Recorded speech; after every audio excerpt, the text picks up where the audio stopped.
छत्तीसगढ़ विधानसभा चुनाव के लिए पहले चरण में यानी कि पहला चरण का जो चुनाव होगा उस पर 7 नवंबर को मतदान होने जा रहा है। आपको बता दें कि इन सीट जो ये मतदान होने जा रहा है इस पर 20 सीटों पर जो है कुल मतदान होंगे छत्तीसगढ़ में, जिस पर 12 सीटें जो है वो बस्तर संभाग की सीटें हैं, वही जो 8 सीटें हैं वो दुर्ग संभाग की सीटें हैं, वही 7 जो सीटें हैं इस पर सामान्य सीटों पर चुनाव होंगे, वही 12 जो सीटें हैं वो एसटी सीट है और 1 सीट जो है वो एससी की सीट है। इन सीटों पर जो है छत्तीसगढ़ में अभी चुनाव होने वाले हैं, जो कि 7 नवंबर से चुनाव जो है वो शुरू होंगे। इस वीडियो में हम आपको बताएंगे कि जो 8 सीटें हैं दुर्ग संभाग की उस पर जो मतदान होने हैं उस पूरे 8 सीटों का आपको एनालिसिस करके बताएंगे कि ये चुनाव कैसा रहेगा, या 2013 के समीकरण कैसे रहे, 2018 के जो समीकरण है वो किस तरीके से रहे और 2023 में किस प्रकार जो है दाव पलट दिखते नजर आ रहे हैं हमारे छत्तीसगढ़ के जो 7 नवंबर को आगामी चुनाव होने वाले हैं उसके बारे में। नमस्कार, मैं आपके साथ जिया गोस्वामी और IBC 24 के डिजिटल प्लेटफॉर्म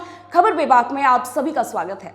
यदि दुर्ग संभाग की सीटों की बात की जाए, दुर्ग संभाग की जो 8 सीटें हैं जिस पर 7 नवंबर को मतदान होने हैं, यदि उसकी बात की जाए तो ये सीटें कुछ इस प्रकार की है, जैसे कि सबसे पहले जो है पनरिया की सीट आती है, कवर्धा की सीट आती है, राजनांदगांव आता है, डोंगरगढ़ आता है, डोंगरगांव आता है, खुज्जी आता है, मोहला मानपुर आता है और साथ ही साथ खैरागढ़ भी आता है। इस पर कई ऐसी सीटें हैं जो काफी हाई प्रोफाइल सीटें हैं, जैसे कि यदि हम राजनांदगांव की सीट की बात करें तो वहां से पूर्व मुख्यमंत्री डॉक्टर रमन सिंह रहे हैं, जो कि एक लंबे समय से उनका कार्यकाल रहा है, एक लंबे समय से डॉक्टर रमन सिंह राजनांदगांव से विधायक रहे हैं। वही यदि खैरागढ़ की बात की जाए तो खैरागढ़ की सीट पर कुल 47 साल तक जो है वो राज परिवार का जो खैरागढ़ राजघराना है, खैरागढ़ राज परिवार है, उसका राज रहा। 47 साल के बाद जो है वहां बीजेपी की सत्ता आई थी और उसके बाद फिर उलटफेर होते हुए पिछले विधानसभा जो चुनाव थे उस पर भी जो है कांग्रेस ने अपना परचम लहराया था, लेकिन इसके पहले जो है बीजेपी ने इन्हें तोड़ टक्कर भी दी थी।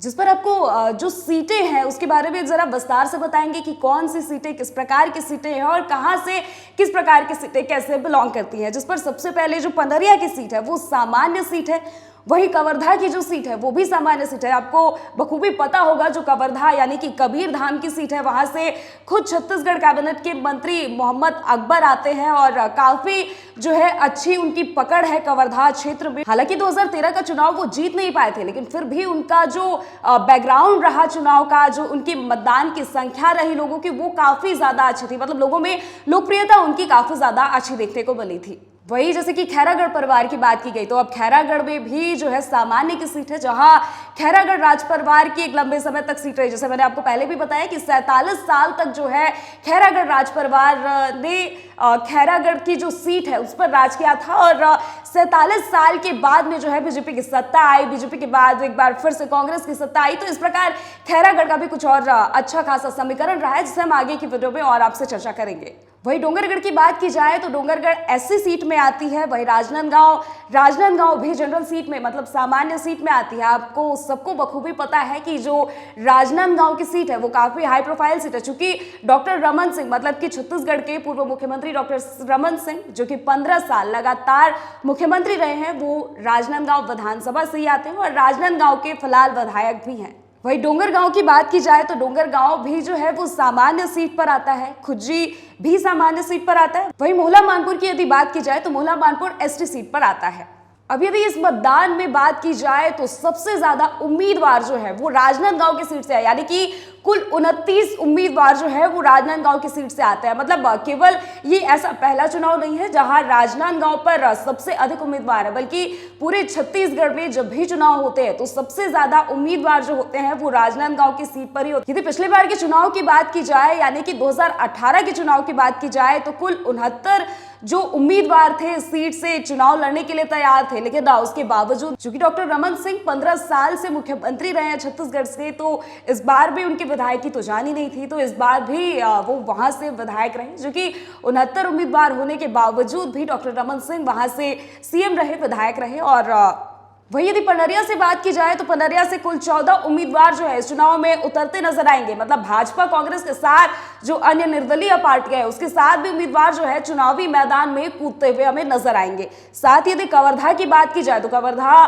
तो एक वैसे भी हाई प्रोफाइल सीट है, तो वहां से 16 उम्मीदवार हमें चुनाव के रण में देखने को मिलेंगे, जहां मोहम्मद अकबर जो है सीधे मतलब छत्तीसगढ़ कैबिनेट के जो मंत्री हैं उनका मुकाबले मतलब उनके साथ मुकाबला करने ये बाकी के जो 15 उम्मीदवार हैं वो यहाँ भी देखने को मिलेंगे। वही यदि खैरागढ़ की बात की जाए तो खैरागढ़ में कुल 11 उम्मीदवार चुनावी रण में कूदेंगे, जहां डोंगरगढ़ में 10, डोंगरगांव में 12 उम्मीदवार, वही खुज्जी में 10 उम्मीदवार उतरेंगे लड़ने। तो वही यदि मोहला मानपुर की बात की जाए तो 9 उम्मीदवार जो है कुल वो रण में कूदते नजर आएंगे। वहीं अब ये जो सीटें हैं उनकी प्रोफाइल के बारे में थोड़ा चर्चा कर लेते हैं। उनकी प्रोफाइल के बारे में थोड़ा आपको बता देते हैं कि उनका बैकग्राउंड कैसा है, 2013 में किस प्रकार से चुनाव रहे हैं, 2018 का चुनाव किस प्रकार रहा है और 2023 में कितने लोग जो है चुनाव में उतर रहे हैं और किस किस सीट से किस किस को कांग्रेस, बीजेपी या फिर निर्दलीय पार्टियां उतार रही हैं। वही सबसे पहले हम बात करेंगे डोंगरगढ़ की, जहां 2013 की यदि बात की जाए तो सबसे पहले 2013 में जो है सरोजिनी बंजारे बनाम थानेश्वर पटियाला, मतलब इन दोनों के बीच में जो है आपसी काफी अच्छी टक्कर, तगड़ी टक्कर देखने को मिली थी, जिस पर जो सरोजिनी बंजारे थी वो बीजेपी से थी और जो थानेश्वर थे वो कांग्रेस से थे, जिस पर सरोजिनी ने इस पर अपनी जीत दर्ज की थी। वही 67,158 वोट के साथ जो है इन्होंने जीत अपनी दर्ज की थी और वहां बीजेपी की सरकार बनी थी। लेकिन यदि 2018 के समीकरण की बात की जाए तो भुवनेश्वर शोभाराम बघेल, जिन्हें कांग्रेस ने सीट दी थी, और साथ ही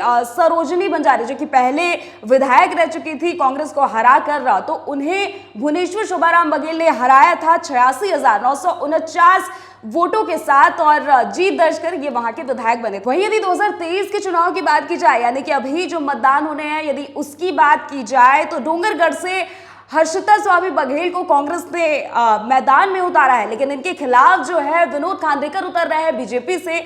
लेकिन इस बार देखना होगा कि टक्कर किस प्रकार की होगी, क्योंकि जो हर्षिता स्वामी बघेल है उनकी भी पकड़ काफी अच्छी नजर आ रही है, साथ ही जो विनोद खांडेकर है बीजेपी से, उनकी भी पकड़ डोंगरगढ़ क्षेत्र में काफी ज्यादा मजबूत नजर आ रही है, क्योंकि डोंगरगढ़ क्षेत्र जो है वो एससी सीट पे आता है और दोनों की ही पकड़ जो है उस क्षेत्र में काफी ज्यादा अच्छी नजर आ रही है। लेकिन अब बात करते हैं राजनांदगांव सीट की। तो राजनांदगांव जो सीट है वो अपने आप में काफी ज्यादा हाई प्रोफाइल सीट है, क्योंकि वहां से पूर्व मुख्यमंत्री डॉक्टर रमन सिंह विधायक है और 15 साल से डॉक्टर रमन सिंह वहीं से जो है मतलब राजनांदगांव से विधायक रहे हैं और 15 साल छत्तीसगढ़ के मुख्यमंत्री रहे हैं। अभी भी डॉक्टर रमन सिंह जो है राजनांदगांव की सीट से ही विधायक है, मतलब काफी ज्यादा उनकी पकड़ उस जगह मजबूत है। किसी भी दूसरी पार्टी के व्यक्ति को डॉक्टर रमन सिंह को हरा पाना काफी ज्यादा कठिन है, क्योंकि पूर्व मुख्यमंत्री हैं और काफी ज्यादा उनकी अच्छी पकड़ जो है वो राजनांदगांव की सीट पर देखने को मिलती है। वहीं यदि 2013 के समीकरण की बात करें तो 2013 में डॉक्टर रमन सिंह बीजेपी से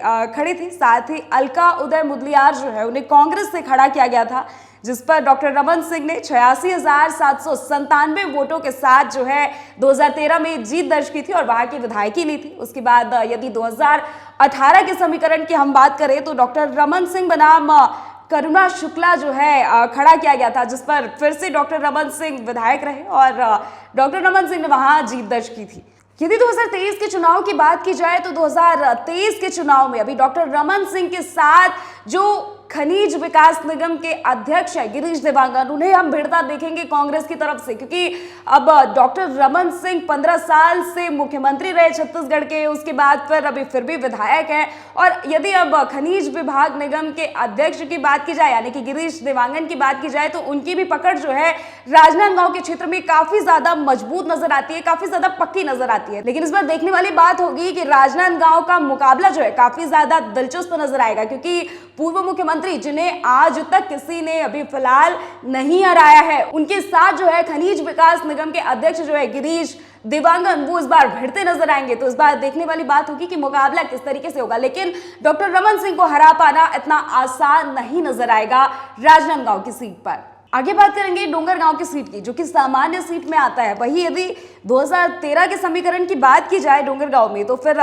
दलेश्वर साहू कांग्रेस से थे, जिनके साथ दिनेश गांधी बीजेपी से भिड़े थे, जिस पर दलेश्वर साहू जो है वो कांग्रेस से 67,755 वोटों के साथ उन्होंने 2013 में अपनी जीत दर्ज की थी। लेकिन यदि 2018 की बात की जाए तो दलेश्वर साहू के साथ मधुसूदन यादव को भिड़ाया गया था बीजेपी से, लेकिन उसके बावजूद भी दलेश्वर साहू की पकड़ काफी अच्छी बन गई थी। 5 सालों में, जो कि फिर से 2018 के चुनाव में दलेश्वर साहू ने एक बार फिर अपनी जीत दर्ज की और 84,581 वोटों से जो है वो कांग्रेस से उस सीट पर अपनी दर्ज हासिल की थी। वहीं यदि 2023 की बात की जाए तो 2023 में भी दलेश्वर साहू के ऊपर कांग्रेस ने जो है अपना विश्वास दिखाया है और विश्वास दिखाते हुए एक बार फिर उन्हें विधायक के चुनाव के लिए, विधायक की सीट के लिए एक बार फिर से मैदान में उतार दिया, जिस पर बीजेपी ने भरतलाल वर्मा को दलेश्वर साहू के खिलाफ उतारा है। लेकिन यहाँ भी मुकाबला जो है काफी ज्यादा जबरदस्त देखने को मिलेगा, क्योंकि अब दलेश्वर साहू भी जो है वो लगातार 3 बार से विधायक रह चुके हैं। उनकी प्रोफाइल काफी ज्यादा मजबूत है डोंगरगांव क्षेत्र में यदि बात की जाए तो। अब ये मुकाबला भी काफी ज्यादा टक्कर का देखने को मिलेगा। अब बात करते हैं खुज्जी विधानसभा क्षेत्र की। खुज्जी विधानसभा भी दुर्ग विधानसभा की जो 8 सीटें हैं उन्हीं सीटों में से एक है। तो वही यदि खुज्जी विधानसभा क्षेत्र की बात करें तो खुज्जी विधानसभा सीट पर 2013 में भोलाराम साहू को कांग्रेस ने अपनी तरफ से मैदान में उतारा था। वहीं राजेंद्र भाटिया को आईएनडी ने उतारा था मैदान में। साथ ही विजय दुकालू राम जो है वो बीजेपी की तरफ से उतरे, लेकिन विजय दुकालू राम जो है वो काफी पीछे रह गए इस बार चुनाव में, क्योंकि आईएनडी और कांग्रेस के बीच यहाँ टक्कर हो गई थी। मतलब आईएनडी से राजेंद्र भाटिया और कांग्रेस से भोलाराम साहू के बीच में जबरदस्त टक्कर देखने को मिली थी, जहां कांग्रेस ने 51,873 वोटों के साथ जो है खुज्जी विधानसभा की सीट पर अपनी जीत दर्ज की। वही दूसरे नंबर पर 43,189 वोटों के साथ जो है राजेंद्र भाटिया आईएनडी से आगे थे, लेकिन बीजेपी इस पर काफी पीछे हो गई थी। इस चुनाव में 28,122 वोटों के साथ काफी ज्यादा पीछे हो गई थी। मतलब पहले नंबर पे कांग्रेस थी, दूसरे नंबर पे आईएनडी थी और तीसरे नंबर पे जो है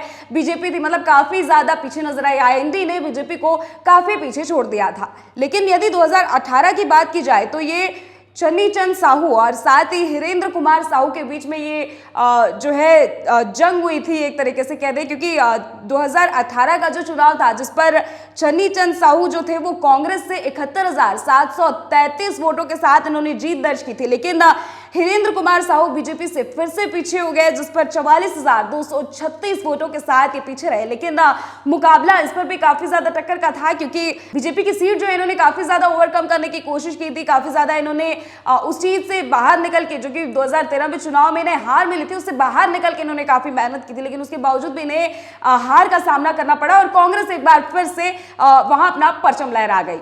वहीं अब 2023 की बात करें तो कांग्रेस ने भोलाराम साहू को अपनी तरफ से मैदान में उतारा है, साथ ही गीता साहू को बीजेपी ने अपनी तरफ से मैदान उतारा। अब यहाँ देखिए जैसे कि 2 साहू समुदाय के लोगों को आपस में भिड़ा दिया गया है, लेकिन यहाँ पलड़ा जो है गीता साहू का ज्यादा भारी नजर आ रहा है, क्योंकि गीता साहू जो है उनकी पकड़ साहू समाज में काफी ज्यादा है। और यदि खुज्जी विधानसभा क्षेत्र में बात की जाए तो साहू समाज की जो पॉपुलेशन है वो काफी ज्यादा देखने को मिलती है, लेकिन उसके बावजूद भी जो है गीता साहू का पलड़ा मतलब भारी है। मतलब बेटियों का पलड़ा इस जगह पे एक बार भारी नजर आ रहा है।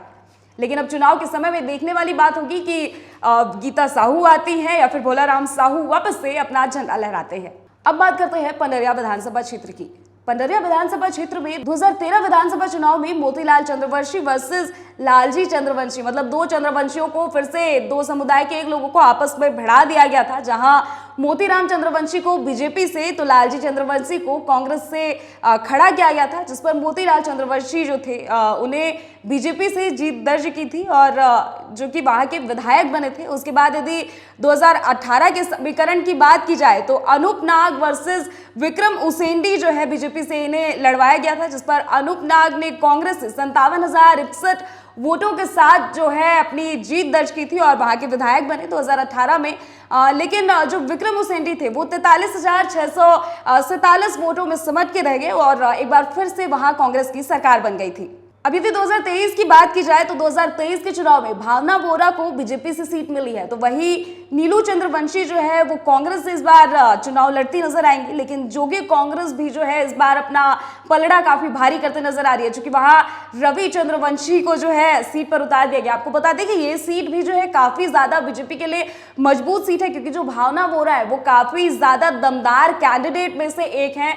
यदि बात की जाए तो क्योंकि बीजेपी से जो भावना वोरा है उस क्षेत्र में उनकी पकड़ काफी ज्यादा अच्छी है और जो भावना वोरा है वो उस क्षेत्र में सोशल एक्टिविस्ट की तरह भी काम करते हैं और एम्बुलेंस दीदी के नाम से भावना वोरा जो है वो उस क्षेत्र में प्रसिद्ध है। तो इस बार का जो मुकाबला होगा कांग्रेस वर्सेस बीजेपी वर्सेस जनता कांग्रेस, देखने के लिए काफी ज्यादा दिलचस्प हो जाएगा, क्योंकि भावना वोरा जो है काफी ज्यादा स्ट्रॉन्ग कैंडिडेट है। लेकिन साथ में यदि बात की जाए नीलू चंद्रवंशी जी की, जो कि कांग्रेस से हैं, और जोगी कांग्रेस से जिसे रवि चंद्रवंशी को उतारा गया है, तो वो भी काफी ज्यादा दमदार कैंडिडेट है। इस बार देखने के लिए मुकाबला काफी ज्यादा दिलचस्प होगा। लेकिन यदि भावना वोरा की बात की जाए तो अभी भी उनका पलड़ा जो है वो भारी नजर आ रहा है, क्योंकि उस क्षेत्र में सोशल एक्टिविस्ट की तरह भी काम करती हैं और लोगों में क्षेत्र में उनकी पकड़ जो है काफी ज्यादा मजबूत है।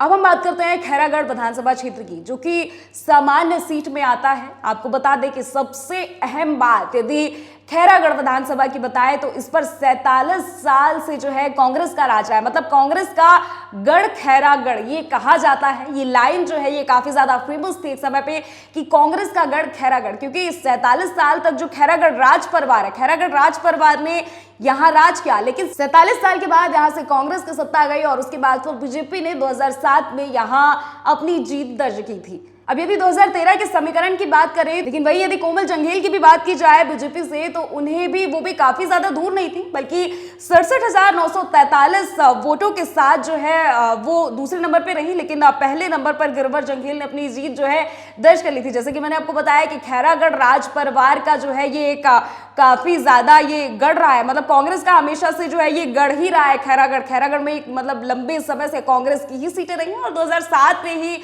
जो है यहाँ बीजेपी की सीट आई थी। लेकिन यदि 2018 की बात की जाए तो यहाँ देवव्रत सिंह वर्सेस कोमल जंघेल हुआ था। मतलब कि देवव्रत सिंह जो कि जनता कांग्रेस से है और बीजेपी से कोमल जंघेल थी, जहां गिरवर जंघेल कांग्रेस से थे। लेकिन यहाँ गिरवर जंघेल जो है, जो कि 2013 में विधायक थे, वो काफी पीछे होते नजर आए, क्योंकि देवव्रत सिंह और कोमल जंघेल के बीच में एक बार फिर से वॉर हुआ और देवव्रत सिंह जो है जनता कांग्रेस से, इन्होंने 61,516 वोटों के साथ सीट पर अपनी जीत दर्ज की थी। वही देवव्रत सिंह ने जनता कांग्रेस से 870 वोटों से जो है वो कोमल जंघेल को हराया था और गिरवर जंघेल तो इस पर काफी पीछे नजर आए इस सीट पे, क्योंकि 31,811 मात्र जो है इन्हें वोट मिले थे इस चुनाव में, 2018 के चुनाव में। लेकिन इसके पहले जो है गिरवर जंघेल इसी सीट से विधायक भी रह चुके थे।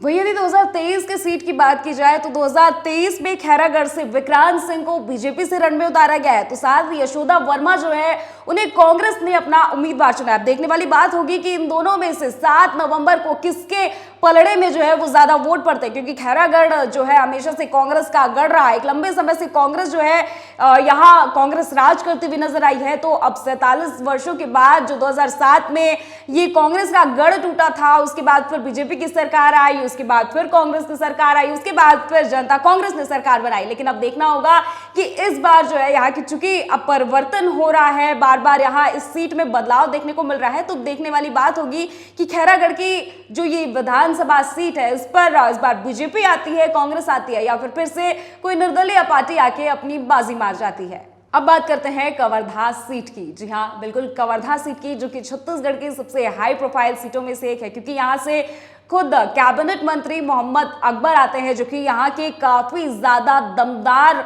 जो है प्रत्याशी में से एक है और काफी ज्यादा दमदार छत्तीसगढ़ के कैबिनेट नेताओं में से, मंत्रियों में से जो है ये एक है।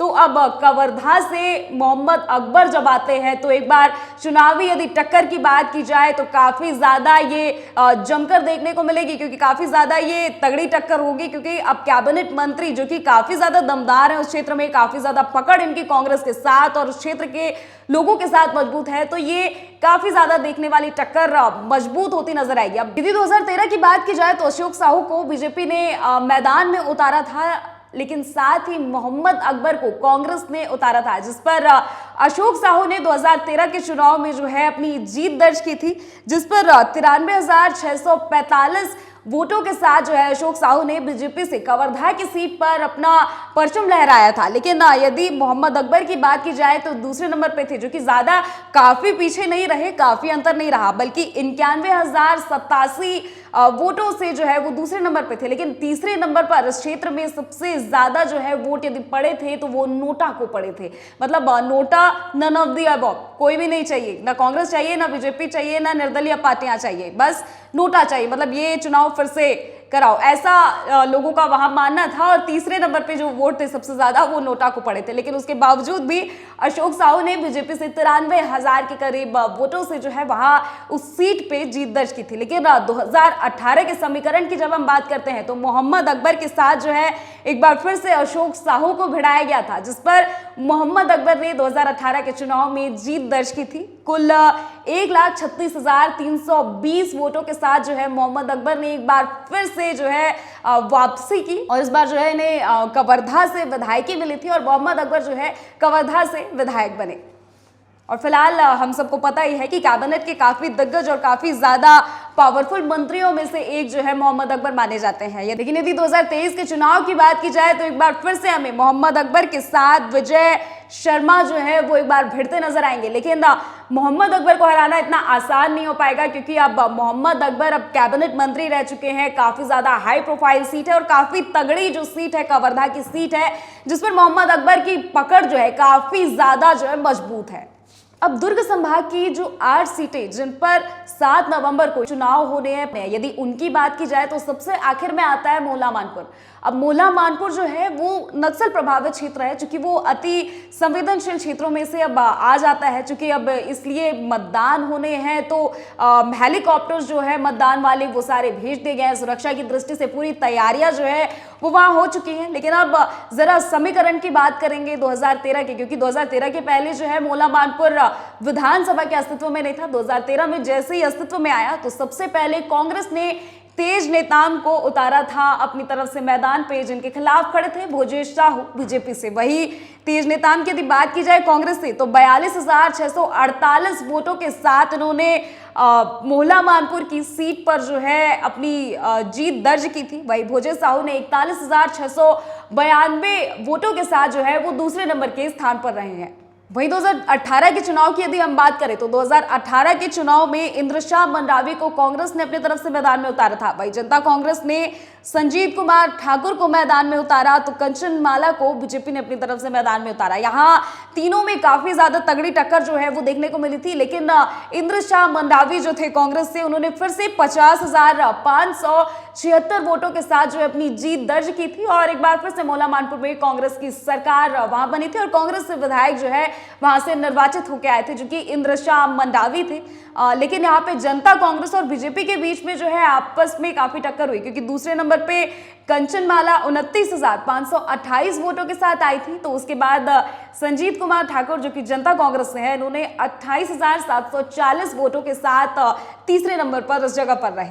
अब यदि 2023 की बात करें तो 2023 में बीजेपी और कांग्रेस के बीच में काफी अच्छी टक्कर देखने को मिलेगी, क्योंकि 2023 का जो चुनाव है मतलब वो परसों ही है 7 नवंबर को, जिस पर इस बार कांग्रेस ने एक बार फिर से इंद्रशाह मंडावी के ऊपर अपना भरोसा दिखाया है। तो वही बीजेपी की तरफ से संजीव शाह जो है इस बार मैदान में उतरकर लड़ते नजर आएंगे कांग्रेस के साथ। वहीं निर्दलीय पार्टियां भी होंगी, लेकिन इन दोनों के बीच में जो है प्रमुख रूप से टक्कर देखने को मिलेगी, क्योंकि इंद्रशाह मंडावी पिछली बार भी विधायक रह चुके हैं और उनकी पकड़ काफी ज्यादा क्षेत्र में अच्छी है।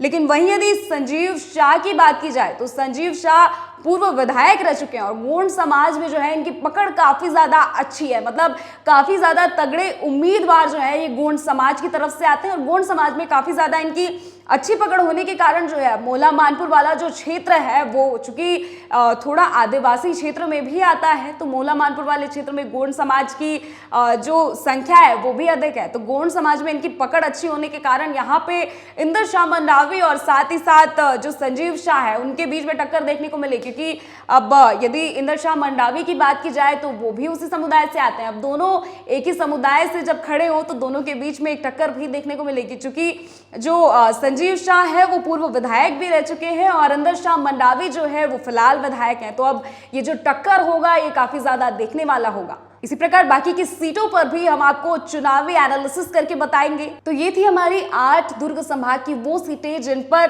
7 तारीख को यानी कि परसों मतदान होने हैं। तो सबसे पहली बात तो मतदान करना ना भूलें, और दूसरी नंबर बात कि हम इसी प्रकार की और भी जो छत्तीसगढ़ की बाकी सीटें हैं उनकी चुनावी एनालिसिस के साथ आपके सामने जरूर आएंगे। अगर हमारा ये वीडियो आपको पसंद आया हो तो लाइक, शेयर और सब्सक्राइब जरूर करें। नमस्कार।